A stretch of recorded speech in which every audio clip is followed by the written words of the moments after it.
দুবাইয়ের শেখরা, হারাম করের আওলাদরা ইসলামের রসুলের ঐতিহ্যকে শেষ করে তারা পৃথিবীর বুককে দেখালো যে আমরা সেকুলার দেশ, মন্দির উদ্বোধন করেছি। খোদার গজব নাযিল হয়েছে।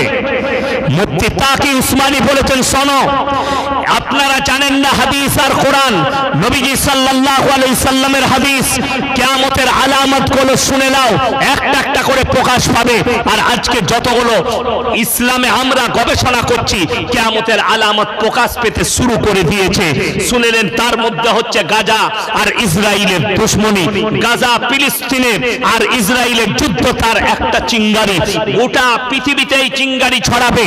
পৃথিবীতে মহাযুদ্ধ যেটা ঘটবে হাদিস মোতাবেক, সেই যুদ্ধটা ফিলিস্তিনকে নিয়ে নয়, জেরুজালেমকে নিয়ে নয়, আল আকসা মসজিদকে নিয়ে নয়, পৃথিবীর কোন মুসলিম দিকে নিয়ে নয়।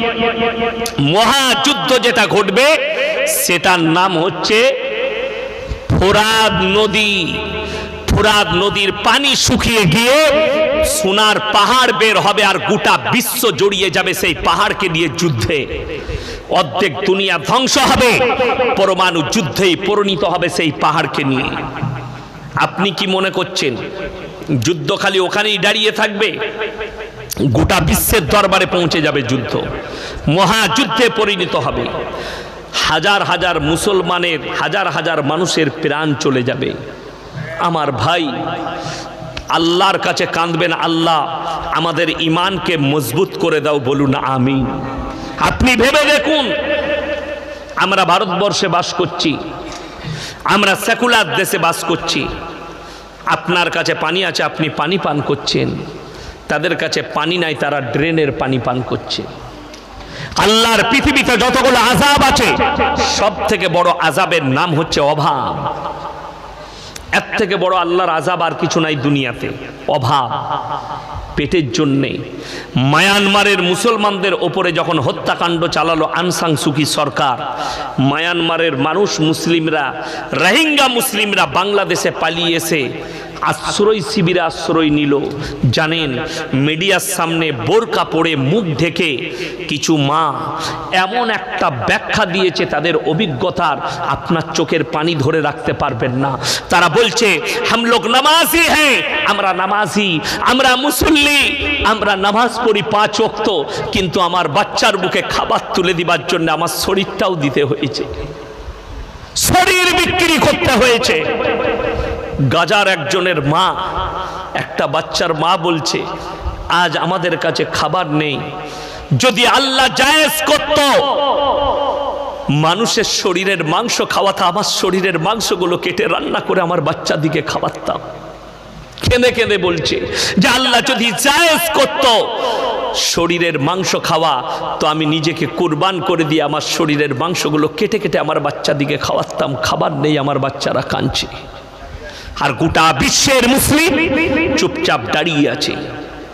আরবের শেখরা রমজান মাসে গোটা গোটা উট খাচ্ছে, গোটা গোটা ছাগল খাচ্ছে, আর হারামের আওলাদরা ফেসবুকে ফটো ছাড়ছে। হিন্দুদের ছেলেরা আমাদের মসজিদের সামনে ডিজে বাজিয়েছে। 1 মিনিটের লেগে ভেবে নিলাম তারা অন্যায় করেছে। আচ্ছা বলুন, তাদের মধ্যে কি দিন আছে? কথা বলে না। তারা আল্লাহকেও চিনে না, আল্লাহর দিনকে চিনে না, রসুলকে চিনে না, রসুলের প্রতি মহব্বত নাই, সেটা করলো না জেনে। আর ঈদের দিনে পশ্চিম বাংলায় বিভিন্ন জেলায় মুসলিমদের ছেলেরা চাঁদ রাত থেকে শুরু করে ডিজে গান বাজিয়েছে সারা দিন পাড়াতে, সারা দিন ডিজে বাজিয়েছে। এই হারামের আওলাদগুলো কোথা থেকে জন্ম নিল? এদের নামে থানায় কেস করলে না যে আমাদের পাড়ায় মসজিদ আছে, মুসলিমদের ছেলেরা কি করে ডিজে বাজাচ্ছে? একটা অমুসলিম ভাই তার ধর্ম পালন করেছে, তোমার গায়ে লেগেছে, আর তোর ঘরের ছেলে ডিজে বাজাচ্ছে, এটা গায়ে লাগেনি। অমুসলিম ভাইরা তাদের অনুষ্ঠানে গান বাজালে তোমার গায়ে লাগে, তোমার ইমানের ক্ষতি হয়। আর আমাদের দেশের হারামখোর মুসলমানরা বিটির বিয়েতে, বেটার বিয়েতে ডিজে গান বাজাচ্ছে, তখন এদের অপরাধ নয়, কেউ প্রতিবাদ করে না। ওই জন্য আমাকে সবাই দাওয়াত দিতে চাই না, বাঁশ দিয়ে কথা বলবো, সবাই নিতেও পারবে না। আমাকে ওই জন্য ভেবে চিন্তেই লোকে দাওয়াত দেয়। আমাকে যদি বলেন এইসব বায়ান করবেন না, গাড়ি রেডি আছে, নামবো, পালিয়ে যাবো। আমি কিন্তু কারো বাপের গোলাম নয় যে তোমার মুখের ভাষা বলবো, তুমি যেটা শিখিয়ে দিবে। হুজুর আমাদের এখানে লোক বেশি নাচ গানা করে, ওটা নিয়ে বলবেন না। হুজুর সুদ বেশি খায়, সুদ নিয়ে বলবেন না। হুজুর মদ খায়, মদ নিয়ে বলবেন না। তো কি করবো? ড্যান্স করবো স্টেজে আমি? এগুলো বলবো না? তা এইগুলোই তো ইসলামের খুঁটি, এইগুলোই তো আসল পাপ। আপনার জানা আছে কত বড় দুঃখ লাগে? হাওড়া জেলার বাগনানে ডিজে বাজিয়ে ঈদে মিলাদুন নবীর জশ্ন পালন করেছে। সেইখানে একজন পীরজাদাও মওজুদ ছিলেন।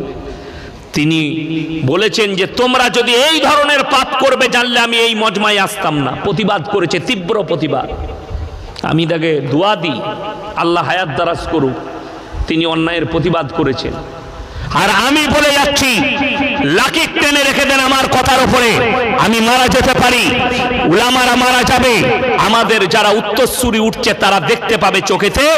এরা ঈদে মিলাদুন নাম করে, নবীর নাম করে, জশ্নের নাম করে ছেলে মেয়ে একসাথে ড্যান্স করবে, এমন একটা যুগ আসছে, আপনি রুখতে পারবেন না। হাওড়া জেলায় আমি বললাম বাবা ডিজে বাজিয়ে ইসলামের জুলুস বার করা হারাম। কি প্রশ্ন এলো জানেন আপনাকে আমার কাছে? হুজুর প্রমাণ দেন যে জুলুস বার করা হাদিস কোরআনে নিষেধ আছে। আমি বললাম বাবা আমার কাছে প্রমাণ নেই, তবে আমার কাছে এমন প্রমাণ আছে, এমন উত্তর আছে, তোমার বাপ 14 পুরুষকে নিয়ে এলেও উত্তর দিতে পারবে না। আজকে যেমন আপনারা বলুন এশান ফরজ নামাজ ক রাকাত? হাইছে 4 রাকাত। আমি ইয়াসিন যদি বর্তমান থেকে এসে বলে যাই কাল থেকে 6 রাকাত পড়বে, আমার কাছে কি চাইবেন? কথা বলে না? কি চাইবেন? দলিল। যে আপনি দলিল দেন 6 রাকাত নামাজ কেন পড়ব। আর আমি যদি বলি পড়া যাবে না, এই দলিলটা দেখা কোথাও খুঁজে পাবেন?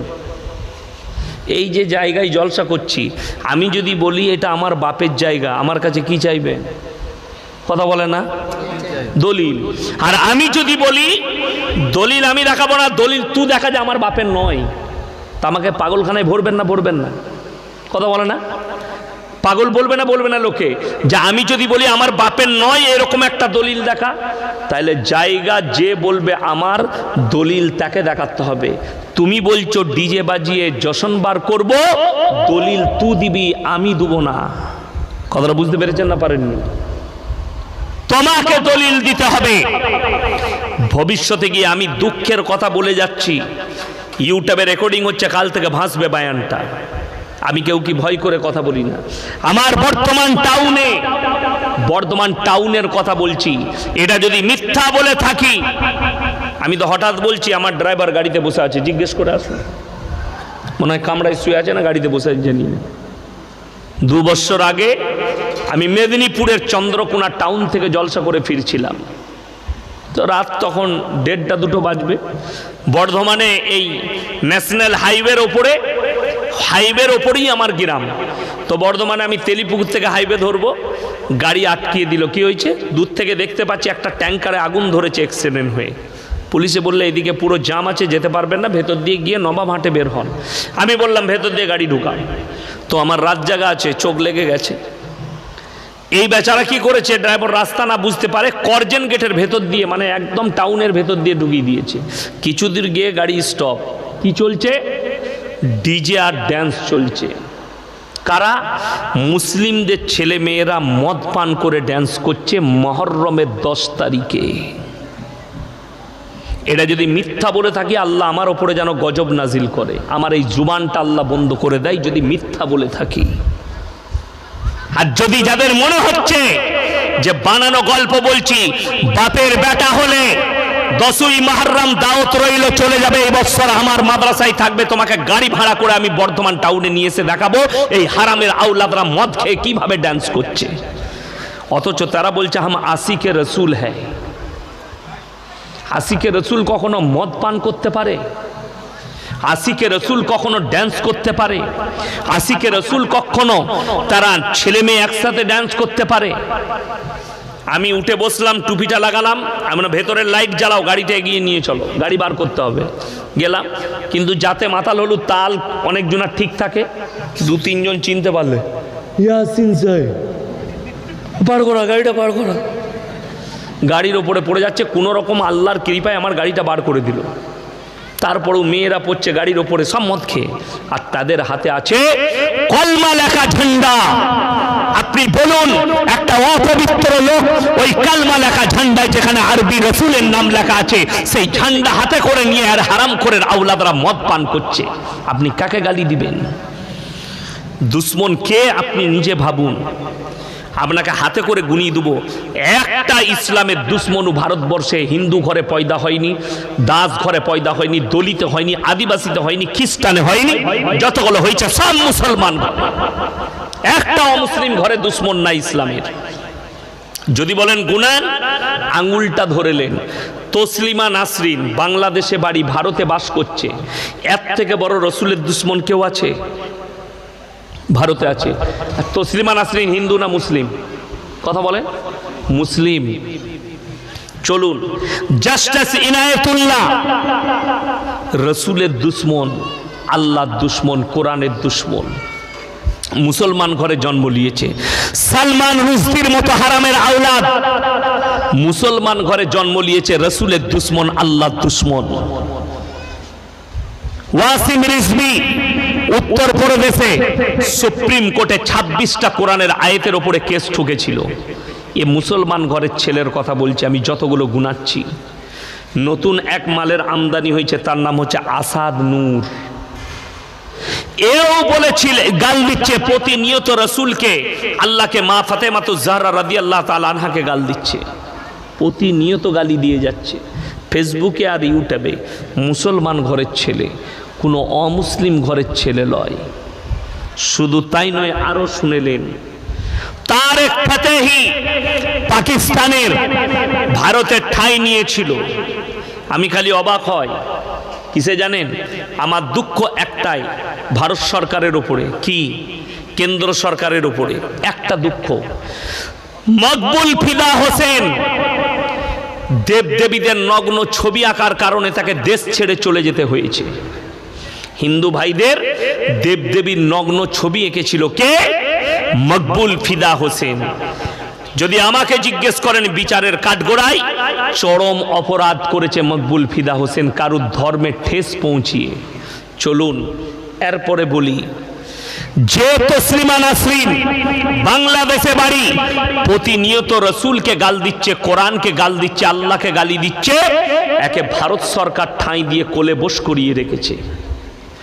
মুখে বলছে पाकिस्तान गद्दार है, पाकिस्तान दहशतगर्द है, फिर तारिक फतेही को कैसे आपने जगह दे दिया? তারেক ফতেহি ভারতে বসবাস করেছে যতদিন হারামের আওলাদটা বেঁচে ছিল। দিল্লিতে মিডিয়ার সামনে বলেছে, ইসলাম এক ক্যান্সার কি তারা বিমারি হ্যায়। জোরে বলুন নাউজুবিল্লাহ। আল্লাহর কত বড় কুদরত জানেন? আল্লাহ রাব্বুল আলামিন তার দোয়াকে কবুল করে আল্লাহ তাকে ক্যান্সারে আক্রান্ত করে মৃত্যু দিয়েছে। জোরে বলুন সুবহানাল্লাহ। তসলিমা নাসরিন বলেছে, ইসলাম একটা পঙ্গু ধর্ম, আল্লাহ তাকে পঙ্গু করে দিয়েছে। ব্রেস্টে ক্যান্সার, একটা ব্রেস্টকে কেটে ফেলে দিতে হয়েছে। তোমাকে আল্লাহ পঙ্গু করেছে, তুমি ইসলামকে পঙ্গু বলেছো। আল্লাহর কসম করে বলছি, যারা এদের বই পড়ে, যারা এরা অনুসারী হয়, তারা শোনো, এদের থেকেও বড় বড় আল্লাহ দুশ্মন পৃথিবীতে এসছে। আল্লাহ তাদেরকে ধূলিসাৎ করে দিয়েছে। ফেরাউনের থেকে বড় দুশ্মন কেউ দুনিয়াতে আসেনি, নমরুদের থেকে বড় দুশ্মন কেউ আসেনি। আল্লাহ এদের নিচুড়ে রস বার করে দিয়েছে। এরা হচ্ছে কীড়া মাকড়া, কীড়া মাকড়া। তাই অপরকে গালি দিয়ে লাভ হবে না, আগে আমরা নিজেদের ঘরটাকে ঠিক করি। দ্বীনি শিক্ষা কতটা প্রয়োজন আপনি অনুভব করতে পারবেন না। যে একটা মুসলিম ছেলেকে, আপনার সন্তানকে কোরআনে শিক্ষা দেওয়া, দ্বীনি শিক্ষা দেওয়া কেন ফরজ? তসলিমা নাসরিন কোন অশিক্ষিত চাষিবাসী ঘরের মেয়ে নয় এবং নিজেও অশিক্ষিতা নয়। লন্ডনের অক্সফোর্ড বিশ্ববিদ্যালয় থেকে পড়াশোনা করেছে, আর বেঈমান কাফেরের কোলে লালিত পালিত হওয়ার কারণে এত বড় দুশ্মন হয়ে দাঁড়ালো। তার মা বাবা কিয়ামতের দিনে দায়ী হবে যাদেরকে ছোট থেকে তিনি শিক্ষা দেয়নি। ওই জন্য যতগুলো মা বাবা, যতগুলো বাপ এসে বসেছেন, যে মারা শুনছেন তারা শুনে যান, আগামী কাল থেকে নিয়ত করে নেন, আজকের এই জলসায় নিয়ত করে যান, আমার জলসা শোনার পরে যে আমার বাচ্চাকে প্রতিনিয়ত দিনই শিক্ষা দেব। 7 বছর বয়স হলে ছেলে হোক কিংবা মেয়ে হোক তাকে নামাজের তাকিদ দেন, আল্লাহকে চিনান, নামাজ পড়ো। আমরা তো তরিকাই জানি, কিভাবে শিক্ষা দেব, কিভাবে নামাজের তাকিদ দেব। দিনী শিক্ষা কতটা প্রয়োজন, আলেম হওয়া লাগবে না, মৌলবি মুহাদ্দিস হওয়া লাগবে না। আজকে আপনি চলুন অফিসে, আদালতে, ডাক্তারখানায়, একটা ভালো মুসলিমদের ডাক্তার পাবেন, একটা উকিল পাবেন, একটা রেজিস্ট্রার পাবেন না। আমি নিজে অনুভব করেছি যে মুসলিমদের কতগুলো অফিসার হওয়া দরকার, কতগুলো প্রফেসর হওয়া দরকার, আমি নিজে অনুভব করেছি। কিছুদিন আগে আপনারা হয়তো অনেকে ফেসবুকে দেখেছেন, একটা আরএসএস এর মেয়ে পান্ডা আমার একটা বয়ানকে কেটে সেটে এমন একটা জায়গা তৈরি করেছে যাতে হিন্দু সমাজ এবং মুসলিম সমাজে বিদ্বেষ ছড়ায়। আমি তার নামে কেস করতে গিয়েছিলাম বর্ধমানের সাইবার ক্রাইমে। যখন ঢুকি তো প্রথমেই দেখলাম যিনি অফিসার বসে আছেন মুসলিম। স্যার আপনার বয়ান শুনি। আমি একটা মেয়ে ছেলে অফিসার, সেও বললে আমি স্যার আপনার বয়ান শুনি। অনেকগুলো পরিচিত বেরিয়ে গেল। একজন আমাদের অফিসার আমিন বাবু, বর্ধমানে পুলিশ লাইনে থাকেন, তিনিও ছুটে এলেন। কি হয়েছে স্যার? এই হয়েছে। কোনো ব্যাপার নাই, আমরা সব ঠিক করে দিচ্ছি। আমি এসি রুমে বসে রইলাম, ওনারা সব ঠিক করলেন। ওইখানে অনুভব করলাম, আপনারা মনে করেছেন শুধুমাত্র মাদ্রাসায় পড়লে মৌলবি হয়ে খালি মসজিদে ইমামতি করার মাদ্রাসায় চাকরি? না, 7 বছরের ছেলেকে মাদ্রাসায় দেন আমাদের কাছে, ওই 7 বছরের ছেলেটাকে হিফজ করতে মাত্র 3 বছর লাগবে। কত বললাম? 7 আর 3 কত? 10 বছর বয়সে ছেলেটা হাফিজে কোরআন হবে। তারপরে ভালো মিশনে দেন, আলামিনে দেন, ভালো স্কুলে দেন, ভালো কনভেন্টে দেন। ওই ছেলেটাকে ডাক্তার করুন, মাস্টার করুন, প্রফেসর করুন, ইঞ্জিনিয়ার করুন। এই ছেলেটা জীবনে বেঈমান হবে না, আর এই ছেলেটা জীবনে ঈমান হারাও হবে না। কষ্টের বিষয়, আমরা সব পেয়েছি, মুসলমান কলম হারিয়ে ফেলেছে। কলম বাদ দিয়ে আজকে মুসলমানের হাতে কলম নেই, যদি আছে তা বোম আছে। মুসলমানের হাতে আজকে কলম নেই, শিক্ষা নেই, যদি আছে তো কেউ তোমাদের হাতে তলোয়ার তুলে দিল, কেউ বোমা তুলে দিল, কেউ গোলা বারুদ তুলে দিল, আর তোমাদেরকে ইস্তেমাল করতে লাগলো। আজকে মুসলমান ব্যবহার হচ্ছে শুধুমাত্র কিসের কারণে? সবাই নিজের নিজের ফায়দার কারণে ব্যবহার করছে। আপনি আপনার কলমে যান। আপনাকে বাস্তব কথা বলি, আমি কোনো রাজনৈতিক বক্তা নয়, ওই জন্য কোনো দলের নাম লিখছি না। মেদিনীপুর, খড়গপুরে একটা মিটিং ছিল যে কোনো দলের, তো অনেকগুলো আদিবাসী অশিক্ষিত মেয়েরা এসছে। তো তাদেরকে মিডিয়ারা জিজ্ঞেস করছে কার মিটিংয়ে এসছিস? সে এসছে একটা দলের, নাম করছে আর একটা দলের, কিন্তু সে নিজেও জানে না আমি কার মিটিংয়ে এসছি। তো তাকে জিজ্ঞেস করলো কিসের জন্য এসছিস? বলে 500 টাকা আর 1 প্যাকেট বিরিয়ানি দিবে বলেছে। কথাটা বুঝতে পেরেছেন? অশিক্ষিত হওয়ার কারণে, তার টাকার লোভ আর বিরিয়ানির প্যাকেটের কারণে তাকে ছুটিয়ে ঝান্ডা তুলে নিয়ে এসে দাঁড় করিয়ে দিল। আজকে মুসলমান, তোমার কাছে শিক্ষা না থাকার কারণে তোমারও অবস্থা তাই। তুমি বিরিয়ানির প্যাকেট আর 500 টাকার মতো একটা রুটির জন্যে কুকুরের মতো ঝান্ডা ধরছ, অথচ রসুলের ঝান্ডাকে ভুলে গেছো। আজকে আপনি বুঝতে পারবেন, পৃথিবীতে বর্তমানে 240 কোটি মুসলমান আছে। জোরে বলুন সুবহানাল্লাহ। কত বললাম? 240 কোটি মুসলমান। এই ভারতে শুধু 40 কোটি আছে। কত বললাম? এটা কিন্তু সরকারি হিসেবে পাবেন না। আমার বাপ যখন স্কুলে গেছে তখন শুনেছে 20%। আমি যখন স্কুলে গেলাম তখনও শুনলাম 20%। আমার মেয়ে এখন স্কুলে যাচ্ছে, মেয়ে বলছে আব্বা আমরা কত পার্সেন্ট? আমি বললাম 20%। বলে হ্যাঁ আব্বা আমাদের ম্যাডাম বলছিল 20%। আমি বলে হ্যাঁ মা আমরা 20%, আমরা হিজড়ে আমাদের ছেলে হইনি। কি বলবো? কথাটা বুঝতে পারেন? একদিকে বলছে আমাদের বাড়লো না, 20 রয়ে গেল, আবার একদিকে কেউ কেউ বলছে মুসলমান 10-10 বাচ্চে লেতে হ্যাঁ, 5-5 বাচ্চা নিতে, সালা 5টা করে ছেলে নিলে মালগুলো গেল কোথা, খুঁজে পাচ্ছি না তো। তাইলে তো 20 থেকে 30 হবে, 25 হবে, 35 হবে। যাই হোক, যদি বলেন 30%, ওটাই মেনে নিলাম। 240 কোটি মুসলমান যাদের হাতে শাসন আছে, এরকম মুসলিম 48টা রাষ্ট্র আছে পৃথিবীতে, যাদের হাতে ক্ষমতা আছে, সামরিক বাহিনী আছে, ক্ষমতা আছে। আর গোটা পৃথিবীতে ইহুদি আছে মাত্র 1 কোটি 90 লাখ, 1 কোটি ইহুদি। তার মধ্যে 60 লাখ ইহুদি খালি কোথায় আছে? ইসরায়েলে আছে। গোটা পৃথিবী তাদের কাছে নত হয়ে আছে। তার কারণ জানেন? একটাই, কলম। কলম গোটা পৃথিবীর মাথার উপরে বসে আছে। তারা এমন ভাবে বিস্তার করে ফেলেছে, আপনি সেখান থেকে বেরিয়ে আসতে পারবেন না, জালটা আপনার উপরেও ফেলিয়েছে। এই ভাত খাচ্ছিলাম, বাবুরা দেখছি থামস আপ ঢেলে নিয়ে এসছে। আমি জীবনে থামস আপ খাই না, আমি জীবনে কোকোকলা খাই না, 7 আপ খাই না, মাজা খাই না। আমি কোথাও কুটুম বাড়ি গেলে আমি বলি বাবা কাগজু লেবুর শরবত করে দাও, যেটা আমার বাপ দাদুরা খেয়েছে। কি বলছেন? আইসে কাগজি লেবুর শরবত করে দিত আগেকার মানুষরা, সেটা কত ন্যাচারালি, কত সুন্দর ছিল। এখন তো শুনেলেন কিয়ামতের পূর্বে কিয়ামতের আলামত, মানুষের আয়ু কমে যাবে, মানুষ দুর্বল হয়ে পড়বে, কাজ করবে না। আজকে দেখুন, যদি ঘরে মেহমান আসে, বউকে যদি বলেন কুটুম আসছে 10 জন, তাহলে শরবত করতে হবে। শরবত করতে পারবো না, মাজা কিনে নিয়ে এসো, রেডিমেড মাল দাও, নাস্তা রেডিমেড, মাল রেডিমেড, সবই রেডিমেড। শুনেলেন বেঈমান কাফেররা কি করেছে? পৃথিবীর যিনি শ্রেষ্ঠ মুফতি তাকি উসমানী, বর্তমানে যিনি শ্রেষ্ঠ মুফতি পৃথিবীর, ওয়ার্ল্ডের, তিনার নাম হচ্ছে মুফতি তাকি উসমানী, পাকিস্তানের। তিনি সেদিনে ফতোয়া জারি করেছে, मैंने बहुत तहकीकात करने के बाद मैं इस नतीजा पे पहुंचा हूं कि मुसलमान को चाहिए कि इजराइल के माल को बैकट करो, ये हराम है। জানেন আমরা 2 লিটার থামস আপ কিনি না, দোকানে পাওয়া যায় 2 লিটার থামস আপ। একটা 2 লিটার থামস আপের দাম 100 টাকা। 100 টাকায় খালি 40 টাকা চলে যায় ইসরায়েলের পকেটে। ভারতের 30 কোটি মুসলমানের মধ্যে 20 কোটি মুসলমান যদি রোজ থামস আপ কিনে,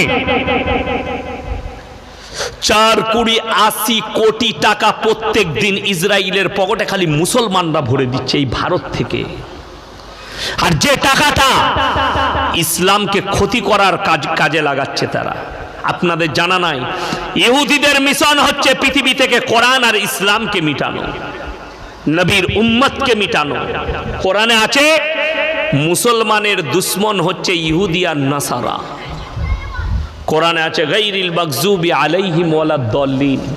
মাগজুম মানে ইহুদি, দাল্লিন মানে নাসারা। তাফসীর খুললে পাবেন এই দুটো দলই পদভ্রষ্ট, এবং এদের যারা অনুসারী হবে তারাও পদভ্রষ্ট হয়ে যাবে। এটা কোরআন। আপনি কার অনুসারী হচ্ছেন? কাকে দেখে চলছেন আপনি? ভেবে দেখুন, চিন্তা করুন। আজকে ফিলিস্তিন আর গাজার মুসলমানদের হাল তাকিয়ে দেখুন, আর গোটা বিশ্ব নীরবভাবে বসে আছে। বিশ্বের মুসলিম নীরবভাবে বসে আছে। গাজার মানুষের কাছে খাবার নেই, আর আরবের নেমোখারাম বাদশাহ সালমান প্রিন্স সাকিরার মতো একটা বেশ্যা মেয়েকে নিয়ে এসে নাচ করিয়ে 25 কোটি টাকা দিয়ে ড্যান্স করাচ্ছে। আপনি অনুভব করতে পারবেন না। খোদার গজব নাজিল হয়েছে দুবাইয়ের ওপরে। দুবাইয়ের হাল তাকিয়ে দেখুন। যারা মনে করেন, যারা ভাবছেন যাদের কাছে টাকা আছে তারাই কামিয়াব, আল্লাহর কসম করে বলছি তারা কামিয়াব লয়। আল্লাহ যাকে কামিয়াবি দিবে সেই একমাত্র কামিয়াব হবে। তাকিয়ে দেখুন, ঈদের গোটা বিশ্বের মানুষ ঈদের জামা কাপড় কিনাই ব্যস্ত। বাজারে গিয়ে আমার মেয়ের জন্য এই কাপড়টা লাগবে না, আরো একটা দামি কাপড় নেবো।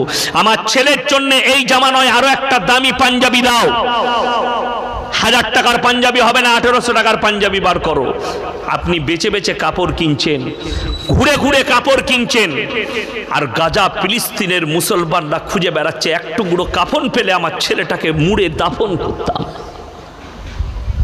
গাজার ফিলিস্তিনের শিশুদের কাছে খাবার নেই, আপনি ঈদের দিনে মাংস আর সেমুই আর ল্যাচ্চা খেয়েছেন পরিবারকে নিয়ে, আর তারা খেয়েছে ঘাসগুলো ফুটিয়ে, ঘাসের জুসগুলো খেয়েছে। বাচ্চা ছেলে ঘাস ছিঁড়ে খাচ্ছে, বিশ্বের মুসলিম চুপচাপ বসে আছে। ঠাকুর ভাসাতে যাচ্ছে, ডিজে গান বাজিয়ে আপনার মসজিদের সামনে দিয়ে পেরিয়ে গেছে। আপনি থানায় গিয়ে অভিযোগ করলেন, স্যার